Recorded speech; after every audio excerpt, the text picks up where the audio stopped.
नमस्कार, मैं जनता की आवाज़। आज हम मौजूद है करनाल के वुमेन कॉलेज पर। जो यहाँ के जो स्टूडेंट और टीचर्स हैं वो भारी संख्या में जो है सड़कों पर उतरे हैं और आज एड्स दिवस है, उसके लिए इन्होंने जो है अपने यहाँ से रैली निकाल कर जागरूक किया है। और यहाँ पर जो बच्चे हैं और उनके जो टीचर्स हैं उनसे भी बातचीत करने का प्रयास करेंगे। तब तक के लिए वीडियो को ज़्यादा शेयर जरूर कीजिए। वर्ल्ड एड्स डे के उपलक्ष्य में कल हमने स्टूडेंट्स को बुला के एक अवेयरनेस प्रोग्राम किया, जिसमें टेक एड्स की सहायता से उन्हें बताया गया कि इस बीमारी का एक ही इलाज है और वो है अवेयरनेस, और prevention is always better than cure.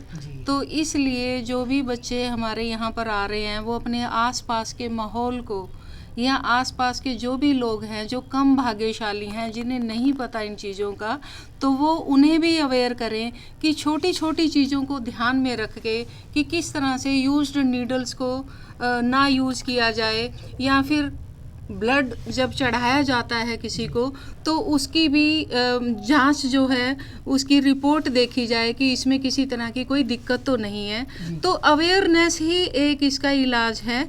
तो इसी वजह से अब आज हमने रैली भी निकाली है। सारे बच्चे उन्होंने पोस्टर वगैरह बना के, और उनको समझ भी है। और इस काम में हमारी जो इंचार्ज हैं रेड रिबन क्लब की डॉक्टर डिम्पल, उनका बहुत बड़ा योगदान है। उन्होंने मोटिवेट भी किया बच्चों को, उन्होंने तरह तरह के पोस्टर बना के और रैली निकाली, और बहुत ज़्यादा वो उत्साहित भी हैं कि हम किस तरह से समाज में थोड़ी जागृति ला पाएँ, अवेयरनेस ला पाएँ। आपका बहुत बहुत धन्यवाद, क्योंकि ये शुरुआत की गई, और आपके बच्चों का भी धन्यवाद जो इतना अच्छा मैसेज दे रहे हैं। कोई सवाल?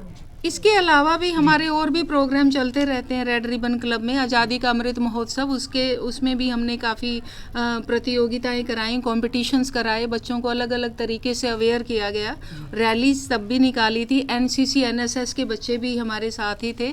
मैडम अनीता जून जो हैं एनसीसी की इंचार्ज, वो भी थे, और मैडम डिम्पल हैं, और एनएसएस के जो प्रभारी हैं उनके भी बच्चों ने बहुत ज़्यादा इसमें अपना योगदान दिया और आप काफ़ी उत्साहित रहे। Thank you so much ma'am. मैं डॉक्टर जी मैम, क्या कहोगे आज मतलब सड़कों पर बच्चे निकले हैं एड्स के प्रति लोगों को जागरूक करने के लिए? आज हम लोग मैं रेड रिबन प्रभारी हूँ, डॉक्टर डिम्पल बुधवार, इंग्लिश डिपार्टमेंट से हूँ, और मैं रेड रिबन क्लब की इंचार्ज भी हूँ।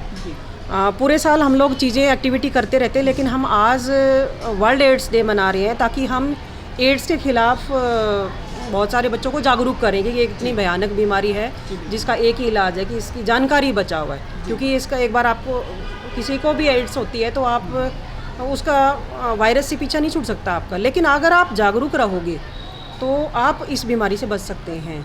और इसके रिगार्डिंग हम विभिन्न गतिविधियां हमने ऑर्गेनाइज़ करी हैं, जैसे ऐसे राइटिंग कॉम्पिटिशन्स हम ऑर्गेनाइज़ करते हैं। पोस्टर स्लोगन बच्चों के हाथ में आपने देखे।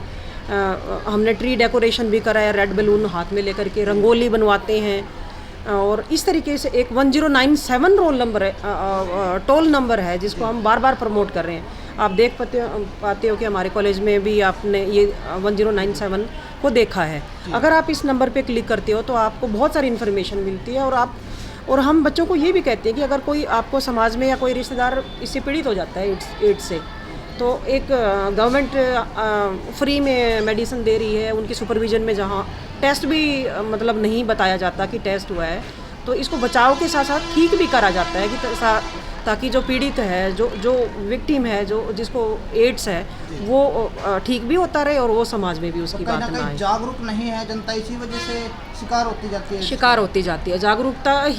जागरूकता को ज़्यादा से ज़्यादा फैलाने के लिए हम लोग क्या कर रहे हैं, हमारी सरकार जो योगदान दे रही है, जितनी ग्रांट हम यूज़ करते हैं ताकि हम बच्चों को अवेयर करें। और ये अपने परिवार के कम से कम 50 सदस्यों को शपथ दिलाते हैं हर बच्चे को कि आप आसपास अपने आस पड़ोस में वहाँ जाकर के आप जागरूक करोगे।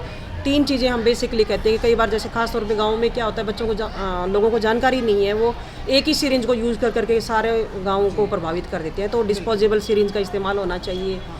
किस वजह से फैलता है, और हमारे जो बच्चे हैं, युवा हैं, इस स्टेज पे हैं कि वो जो तीसरा इसका जो सेफ सेक्स नहीं कर की वजह से भी बहुत सारी बीमारियां फैलती है, उसके बारे में भी मैं एक महिला होने के नाते महिलाओं की जो भागीदारी रही हूँ कि ताकि उनको अवेयर करूँ। ताकि वो समाज में जो ये जितनी बीमारी जो पेशेंट घूम रहे हैं उनको कम करा जा सकता है।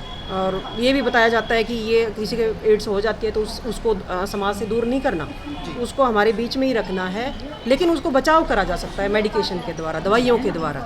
तो ये विभिन्न गतिविधियाँ हम लोग करते रहते हैं और ये हमारी 1 महीने तक चलेगी, जिसमें आज हमारी रैली निकाली गई है। कल हमने वीडियो दिखाई थी बच्चों को। एनिमेशन के थ्रू बच्चे बहुत कुछ सीखते हैं कि क्यों फैलता है। जैसे आप भी अगर आप टीच ऐड को अगर यूट्यूब पे देखते हो तो आपको एक एनिमेटेड मूवी दिखेगी, वो वार्तालाप के थ्रू बताया गया है कि आप क्यों एड्स होता है, किस वजह से होता है, क्या लक्षण है, कैसे हम इससे बच सकते हैं।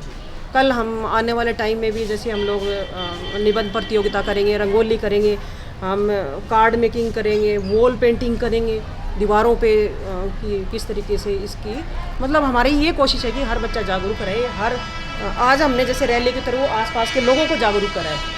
जो आसपास आपने देखा ही था कितना क्यूरियोसिटी होकर के लोग सुन रहे थे। तो कॉलेज तक ही सीमित नहीं है हमारी जागरूकता बाहर भी है। तो हमने यही कोशिश करी है कि आज एड्स डे को सेलिब्रेट इस तरीके से करें कि ज़्यादा बच्चे जागरूक हों।